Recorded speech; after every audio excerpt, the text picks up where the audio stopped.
Welcome to today's webinar, Level Up Your Loyalty Game with Innovative Strategies that Create More Profit.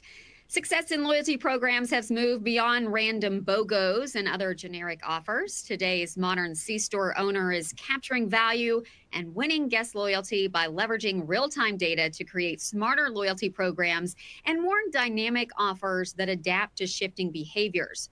They're also recognizing how tech-powered in-store experiences can drive traffic while also creating new profit channels. We're glad you joined us today to learn more about how you can take advantage of these opportunities and more. But before we get started, I have just a few housekeeping items. Please note the slides will advance automatically throughout the presentation. To enlarge the slides, click the Enlarge Slides button located in the top right corner of your presentation window. If you need technical assistance, click on the Help widget. That's located on the bottom left corner of your console. Now, we encourage you to submit questions at any time throughout the presentation using the Q&A widget at the bottom of your console. We will try to answer these during the webcast, but if a fuller answer is needed or we run out of time, it will be answered later via email. So please know we do capture all of your questions. Well, joining us today, we have Jeff Hoover, Director of Strategy and Data Insights at Paytronix Systems. So welcome, Jeff. And can you just take a minute to introduce yourself and share more about how Paytronix solutions fit into today's evolving ecosystem? Yeah, my name's Jeff Hoover. I'm Director of Strategy and Analytics here at Paytronix. I've been here about 8 years. And we help our clients that are running loyalty programs basically make sure they're running strong programs and then make sure they're using data to maximize their personalization with customers and make more meaningful engagements, as well as work with retail partners to help monetize portions of the program. But yeah, we've been in the business for about 20 years, working about the past decade with convenience store clients, and we have 70 plus C-store clients in our group today. Excellent. Well, glad to have you. And let's jump right in here. First, just a level set, how have guest expectations for loyalty programs evolved in the last 1 to 2 years in the C-store space? Yeah, to me, it's really about the pace of change with technology that we're seeing every day now. So, while that acceleration is happening more in the recent days, weeks, months, what it's amassed to is over the 2 years, a completely different landscape where almost every convenience store retailer has some form of technology that they're using to engage with customers, whether that's a loyalty program or other technologies. And the consumer's expectations are also leveling up.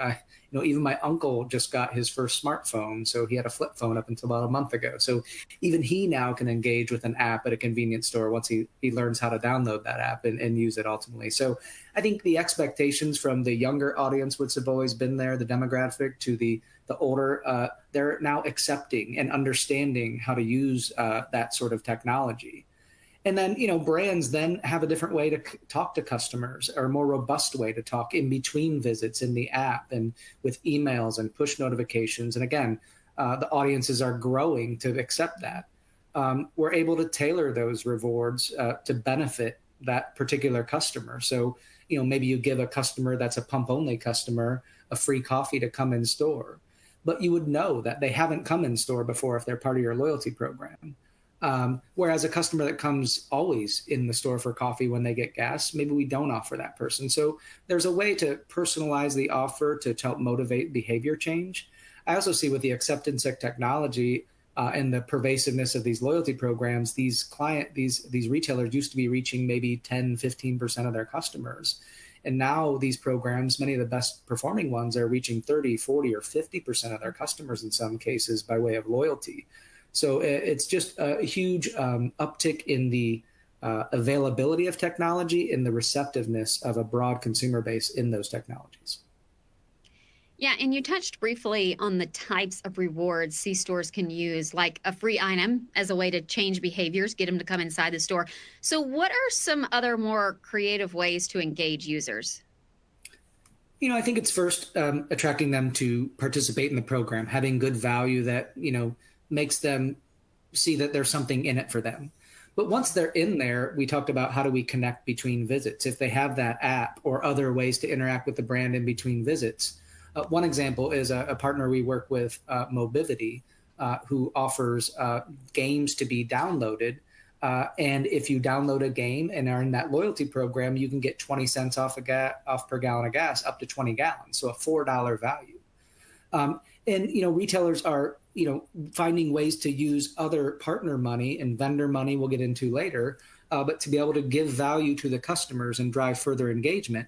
And the really cool thing about that example with Mobivity is that what we see is that they'll give $4, but the average customer usually only use that 20 cents on maybe 10 to 12 gallons. So that breakage there becomes extra dollars that go right to the bottom line for that sort of media impression, if you will, for that customer. So that way, our goal is really to incentivize people to come back as much as they can. So, maybe it's a high frequently visiting customer, we'll have a 3 or 4 day streak challenge. Or if it's a less frequently visiting customer, maybe it's, they only come in once or twice a month. Maybe we challenge to visit 3 or 4 times in the whole month. So it's about bringing a level of personalization and relativeness to that customer to help impact them in a meaningful way, to get them come more or retain their business.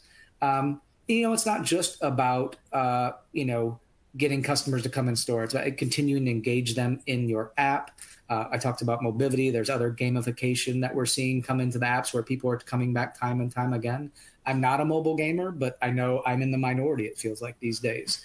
These types of things can be really engaging and really begin to see not just the store visit being most impactful, but the actual eyeballs in the app. And that is now real estate. That is beyond the physical footprint of the store, that can lead to additional impressions and opportunities to drive deeper engagement and bring vendor money in to maximize that revenue out of your loyalty program.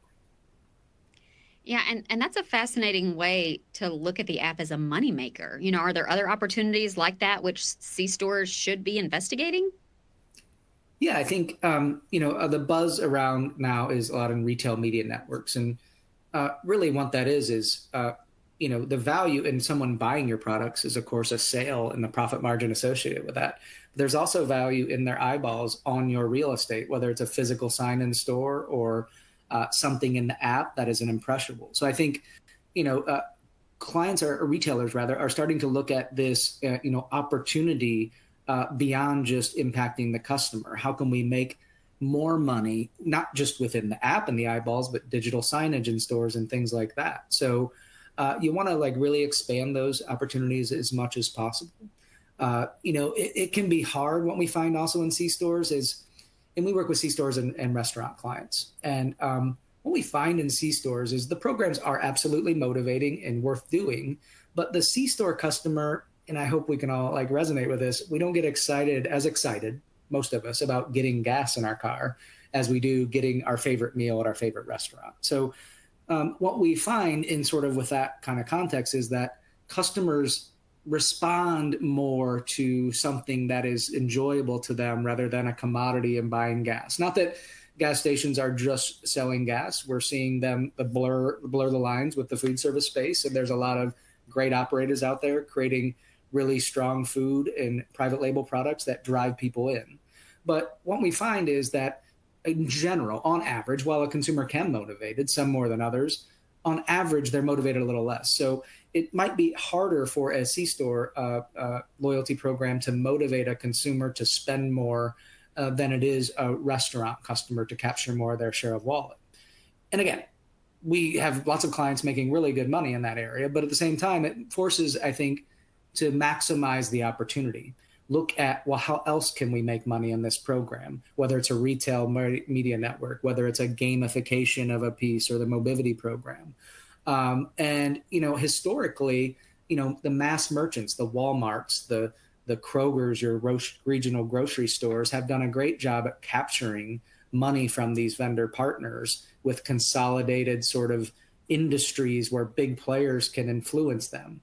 In the C-store world, while it's changing with consolidation and some, a lot of merger and acquisition, we still have a lot of medium to small size players that can look to how do they make more money. And I think this is where we'll see growing space with other partners like Axonet, which are retail media aggregators, or some companies, retailers big enough to start their own two retail media networks, really finding ways to monetize the program more. And this creates additional byproduct for loyalty programs that at least equal, if not more valuable, I think, in the money you can get from retailers or from vendor partners as it is the driving the engagement with your consumers. So hope that helps answer that question. Yeah, absolutely. And it's, such an interesting perspective as another way to consider monetizing a loyalty program.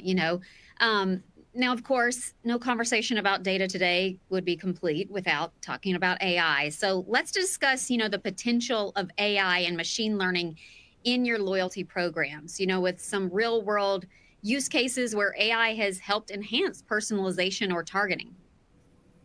Yeah, I think I always preface this and want to be clear, right? Like we are absolutely using AI, but that will continue to grow. I think people throw around companies and people in general and throw around AI use a lot, and it's about taking data and learning and adjusting in the future, and we do that all the time. And the idea is how do we automate that?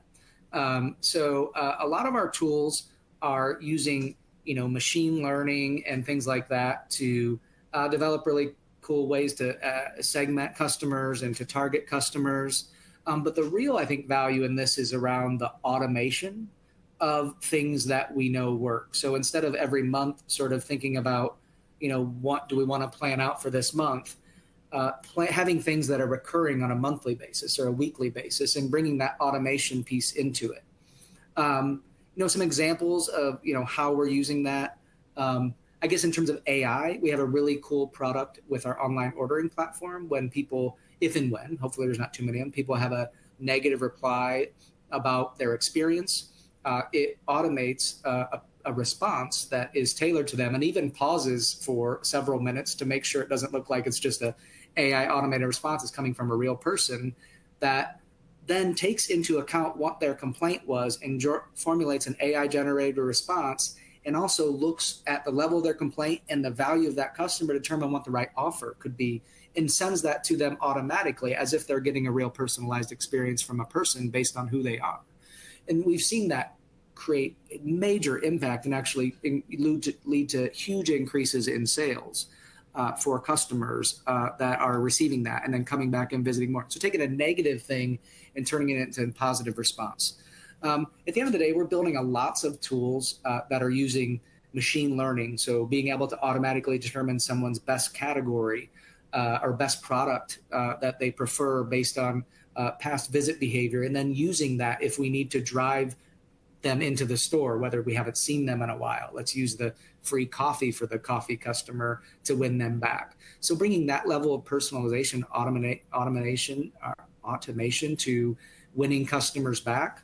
Also active customers, as we know that once or twice visiting a month customers coming in, they're buying something when they come in once or twice, probably sometimes beyond gas. How can we use that to identify things they buy and offer things like a daily deal for the month of 50-cent coffee, or maybe even free coffee for the month? Because we know if that customer takes advantage of it, they're going to, increase their behavior. They're only coming in once or twice a month. Whereas another customer that's saying coming in every day or weekly, multiple times, we wouldn't want to send that type of offer to. So it's about, I think, finding the right types of tools like that work in moving the needle a little bit. And once we prove it, automating it. So over time, kind of continuing to build more AI and base algorithms in there that help get us smarter about customers and automate the way we talk to them in a very personalized manner.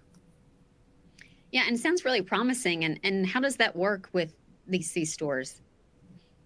Yeah, I think another example I could highlight is around our one-to-one nurturing and win-back models. So we basically, and it's around the one-to-one. So every customer, I mentioned a daily customer versus a monthly customer versus a weekly customer, for example. Every one of them has their own cadence. And there's a lot of customers that'll look just like that daily or weekly or monthly. There's segments of customers that look very similar. But what we do is for each customer automatically build after they have 3 visits, what their cadence is. And if they're before their expected visit or at their expected visit or after their expected visit, it can determine, the right type of offer to send to that person, how aggressive we want to be. If they're within an expected visit, we might know they buy coffee, but maybe people that buy coffee also buy gum a lot. So what could we maybe offer to them that's their next best offer? So over time, we just kind of input all these variables and are able to determine what is the type of offer. Is it a free drink, or is it 30 cents off gas, or $1 off in store? What is the best for that particular individual? And then the AI opportunity, which is already happening in some extent, says, well, let's take into account all those learnings and determine which of those offers is working best for which type of customers, and then automatically through the AI adjust the model to lean into that performing offer more. And then ultimately with everything we do, measuring success. Yeah, and I'm curious, that's such an efficient way to determine the best cadence with far less, laborious A/B testing that I know many companies and have done for a long time. So I'm curious, have you seen results from those campaigns? Yeah, absolutely. Just kind of starting on some of the nurturing I mentioned in win back. So one of the really critical things we see when a program launches, especially, or when they're growing, right, is to have a really strong nurturing program to not only get a customer in, maybe offer a one-time use 25-cent off gas reward, right, and that gets someone to sign up, or it's a free item in store. But how do you get into that second and third visit? We see a lot out there today. Circle K is one that has, I think, still currently the 25-cent off their first 5 fill-ups. So not only encouraging that first visit, but the other 4 after that. Nurturing it as an example where, an alternative to doing a published campaign where it's 5 off 25 could be offering 25 cents once, but then watching people come in, and do they come in or not? And maybe a week or two after the first 25-cent use, if they still haven't come in, maybe then we deploy a 25-cent offer. But there's a bunch of people that would have come in naturally, and we didn't have to incent. So I think what we're seeing in that is one of the key metrics we use for nurturing is the percentage of guests getting to a third visit within the first 90 days in a program. And our general, what we see on there is about 50%. But when we implement these nurturing campaigns, we're actually seeing that get people to that third visit with additional incentives that might not be published, right? We're seeing 60, 65%. So all of a sudden we're seeing 10 or 15, even 20% in some cases, more people come in just because we implemented a smart nurturing campaign. And the value that can mean is exponential. Again, first is just getting the first visit, but getting to a third. And why that's so important, we see like a 92, 93% likely to return in the future once we get them to that third visit. So one example of how nurturing we're using to sort of do that on the win back model, it's a lot more intuitive, I think. A lot of when I started here 10 years ago, and even 5 or 6 years ago, we still had a lot of clients, and still today probably do have loyalty programs out there where they target guests they haven't seen in maybe just 60 days or just 90 days. And that's not as smart as it can be, right? That may be too soon for some people that don't come in very often. That may be way too late, or in fact, absolutely is way too late for a multiple time a week customer, and then you wait 3 months to talk to them. So our cadence, it's used in nurturing in the front end, it's used in active customers, and winback develops a specific cadence for each individual. If that daily customer, if we don't see them for like 10 days, it is going to hit them. I mean, we want to build some padding into there, like at least 7 days, right? Maybe they just went on vacation. But if we get to 10 days or maybe 14 days with a multiple time a week customer, we need to be reaching out to them. We shouldn't be waiting till 60 days. At the same time, if a customer comes in once a month, or say once every 2 months, and we get to 60 days, well, maybe we didn't expect to see them. So maybe that person shouldn't be included. So I think just little things like that can help. And we're not hitting home runs in a baseball analogy with this, right? We're getting the playoff season. We're hitting singles and doubles, right? We're winning maybe 10% more people that would have never come back to come back. We're getting 10% more people to that third visit that might not have get there. All these things add up to really running the best optimal program. And there's a lot in between those bookends that we can use. But ultimately, it's about using target and control, doing A/B testing, measuring that something does work, validating that it works. And then when we show it does, well, let's send it to everyone. Let's pull out that control group. We don't need to continue to measure. But anyway, hope that is helpful in answering that question. Happy to dig into more if you'd like. No, I thought that was great. And I appreciate that, just laying that out for our audience here. And, you've given a lot of food for thought on creating more immersive loyalty programs. And of course, a lot of this depends on having the right technology, right? So, what do you recommend that C stores consider about their loyalty architecture? Yeah, I think uh, in today's world, there's new partners popping up every month, if not every week. And some of those partners have technologies that are really important to consider and could be really valuable to your program and customers. And I think I say that because it creates an environment where you have to have a flexible architecture. Here at Paytronix, we have, and it's probably a bigger number today, but over 200 integrations with technologies and partners. So, and a lot of loyalty companies out there, I'm sure, have a lot of integrations, right? So, at any rate, I think it's about understanding not only what you see in the future, what's available out there, and what you might want to do in the next 1 to 2 years, but building an infrastructure that knows and is able to support things that you don't see now. And a company and partner that is willing to be flexible in working at developing those integrations or other partnerships. So I think that's really important to consider. I think on the surface, it's about finding a partner that not only can have the strong technology platform, but has the right partnerships. We talked about retail media networks and vendor partners and the data that they ask for and require to help support the dollars that they're bringing. So I think having a company with strong data to support that and solicit that additional money and able to turn loyalty into more of a profit center, then in addition to just driving change of behavior with customers. Mm-hmm. And then I think it's about making sure these are heavy investments, and making sure you have the right team and people resources to help manage that partner ecosystem, and also work with the teams in stores who are at the end of the day going to deliver the guest experience and drive the participation in your loyalty and the engagement that's really critical. So I guess those are some of the things to think about, I guess I'd say. No, great things to think about. And it's really been fascinating to look at the opportunities in C-store loyalty programs and ways that operators can achieve success. So before we move on to audience questions, any just final thoughts you want to leave us with today?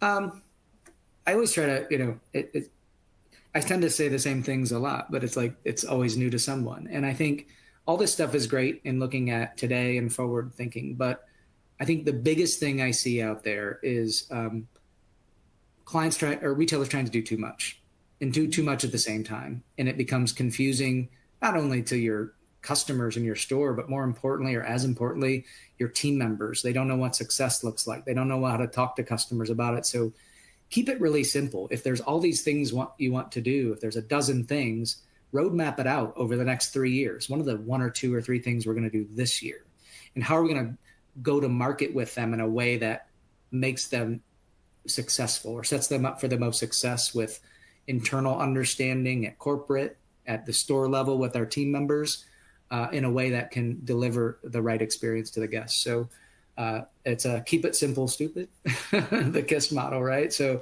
you want to have things you're holding back for the future.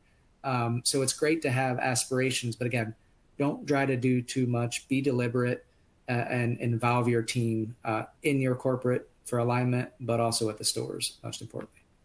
Yeah, great advice. And them trying to do too much and push too much on customers can be the customer saying that's too much. So I think that's great advice. So I wanted to shift to some questions from our audience today. So let's jump right into these. And the first question is, it says, what would you say are 1 or 2 of the most common mistakes C-stores make when designing or evolving their loyalty programs? Well, I guess I should have held back that last one. But I think, I know. That's the one, I can elaborate more. I mean, it's about, we go through loyalty workshops, and it is about, we talk about why things go wrong. And I think the common mistakes are lack of alignment was one, right? So it needs to be from the CEO, board, whatever, down to the day-to-day manager on what success looks like. it's shocking how many times we might be aligned with a day-to-day team, but then you come, to a 1 year anniversary of the program, and the CEO comes in, and you're talking about the first year, and we're all feeling great about it, and the CEO's not, and they had a different expectation. So it's so critical with an initiative like this to have alignment. One of our KPI goals in the first year, we're going to get to 20% penetration. One or some of the other KPIs going to monitor, making sure there's shared alignment. And then that shared alignment leads down to talking about loyalty in the right way, whether it's a C-level person or an ops manager or whatever, to the team members. We're aligned on what success looks like. Operationally, we know what our process is and train our team members. So I think alignment down to the store level is important. And then clear value to the customer. This is sort of tied in with a not make it too complicated. But, I reference, we have clients out there where Parker's is one I reference a lot, where it's pretty easy. It's every $25 spent in store, you get 10 cents off gas. There's other things in the program. They've done subscription, they've done other things, but it's very straightforward. And there's a lot of other examples of programs like that where, the core currency has to be understood to the customer and have good value. The last thing I'd say on that value is look at the competition out there, and we advise on sort of this, and but make sure you're giving the value to customers at the similar or better rate than your competition is. Or if it's less, you're knowledgeable of that. Don't launch a program that has relatively no value to the C-store across the street. And also look outside of the C-store industry, look at food service, because a lot of these programs are delivering value in food as well. So make sure you're looking at your competition and you're having a comparable value program and is easy to understand. I think is the biggest thing. Yeah, great answer there. Okay, I really like this next question. For activities like gamification, how do stores measure the success of their programs? Are there ways to tie downloads and engagement to actual incremental visits and spend? Yeah, absolutely. I think download. So we talked about mobility, right? The download of that game. We have an integration with them where as soon as that customer downloads, they know who it is, and they can call our system to load that 20 cents to that customer. So it happens almost in real time. And that's and we watch that, right? How many did we send? What was the redemption rate? What was the actual gallons used and things like that. So other things are time spent in the app. How many times is someone logging into the app? Those are all metrics that we track, that are impressions, that are become really important when you talk about retail media. So we know not just when a customer came, but how many times they came into the app in between, how much time they spent in the app. So, and then even more basic, right? Just getting someone to first download the app. Maverick is a program out there, several that, but Maverick they have a great food service program. You get a free bonfire. That's their brand of their food, bonfire, free bonfire burrito just for downloading the app. And that's a really great product and a great value. So I think, not only that, it's sort of looking at the evolution. First, we got to get someone to download the app and incentivize that. Then once they're in there, it has to have utility in terms of seeing the value they get in store, being able to identify themselves with the barcode. But then, gamification, retail media, what else can we do to drive that activity in there, and obviously measure that visit and spend behavior associated with that, or to be able to share that back with your partners and internally to show how it's successful. Yeah, great answer there. Thank you for taking that one on. Okay, this next one, it says, what is the sweet spot for reward value? We don't want to give away too much margin, but want to be competitive with larger brands, which was kind of your point with question one. Yeah. You want to be competitive, but this is a good question. What's that sweet spot? Yeah, this is where margins come into play. And we have experience on the restaurant and C-store side. On the restaurant side, pure restaurant, margins tend to be a little bit better overall. You're selling your proprietary food service products.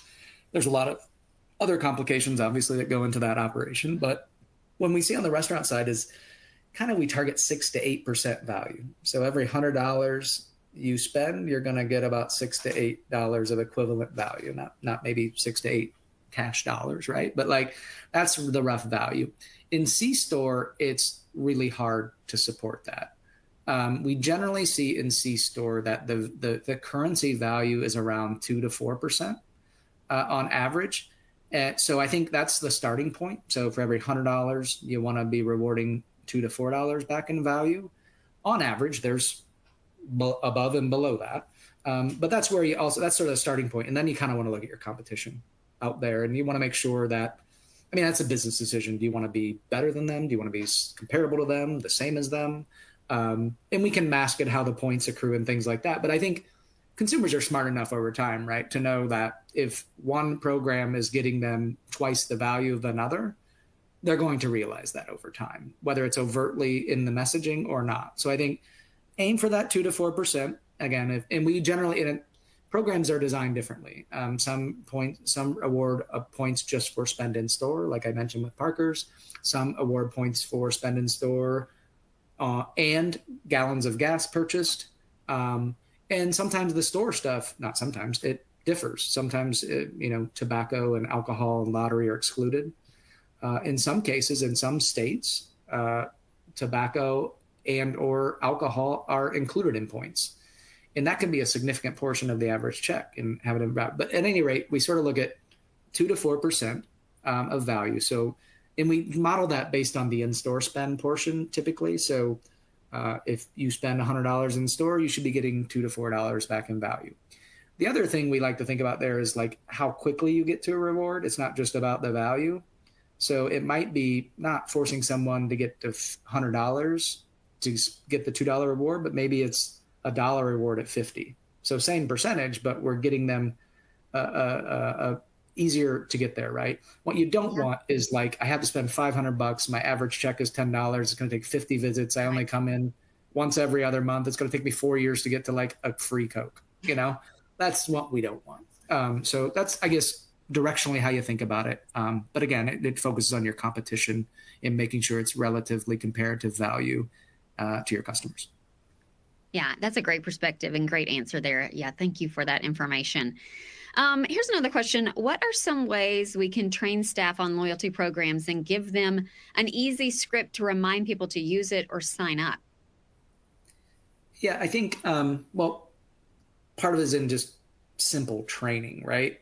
Clear value. Every $50 gets you $1. But I think also the critical thing in here, and this is becoming more of the norm, but have an employee program that they can participate in that mimics the program that the consumers do, but yet separates them in an employee tier so you can do some different things. There's a lot of other value to that. Spot rewards, giving customers, vendors, like launching a new product, give everyone to the employee team first. A lot of value there, but also it helps them understand the program from a consumer perspective. A lot of times, especially in C-stores and restaurants, some of your best customers are your team members, right? So if they understand the value and participate as a customer, they can more easily train their customers that come in. But then also, right, there has to be clear talking points. Just the simple point of the first thing you should do is ask a customer if they have a loyalty card, or however you're going to ask it. Are they a member of the loyalty program, right? It's amazing. We have, I go on also today. We had a client that was at like 5% penetration, 5% of transaction on loyalty. And we encouraged them to do a mystery shop around asking for loyalty. And they found that 7% of transactions were asked loyalty. So the most important thing is just ask. And then if not, having the simple script, again, we might have a line of 10 people, right? This has to happen almost in process with the transaction. We can't have a minute conversation, but being very clear, hey, sign up today and you get a free 10 cents off, or 10 cents off your first fill up, or whatever that message is, and making sure they're compelling the value immediately they'll get from signing. And obviously having a registration reward that's valuable is critical to be able to have that conversation. Other things we see is like, we see free Frazzle Friday or free Monster Mondays where they're giving away a free product. Even if you're running your normal program where you might typically say, hey, for every $50 you get $1. Well, you could also say, hey, we have a free Monsters. Or if somebody comes up with a Monster and paying for it and they're not in loyalty, hey, join loyalty, you could get that Monster product for free. So I think it's making it not too complicated, simply ask for loyalty, and then have at least one clear value proposition, whether it's the reward currency or the free Monster Monday, that creates a compelling point. And it's nice to have different points over time with, free products or heavy discounts that are featured on loyalty, because a customer might not be interested in the dollar for every $50 they spend, but maybe they're an energy drink customer and someday they come in and you could tell them, hey, that could be free. That's $3 or whatever the price of monsters are right day. Instant value if you just signed up for loyalty. My son fishes and he casts net to get bait fish. And I always say, cast a wider net, but don't cast the net all at the same time. I guess if you're a team member talking to customers, find the one or two easy talking points that are in the flow of the conversation that highlight the value of your loyalty, and make sure your team members are aware of these things, and finding the right way to talk about them to their customers. Excellent. Okay, those were some great questions and great answers from you, Jeff. And I'm afraid that's all the time we have today. Just a reminder, if we didn't get to your question, we will follow up later via email. So thank you to Jeff and all of you for being with us today. Before we wrap up, just a quick reminder, you can download the 2025 C-Store Loyalty Insights mini report right from the webinar console. It's full of trends and real-world examples to help you strengthen your loyalty program. So be sure to check that out. Thank you so much for joining us today, everyone.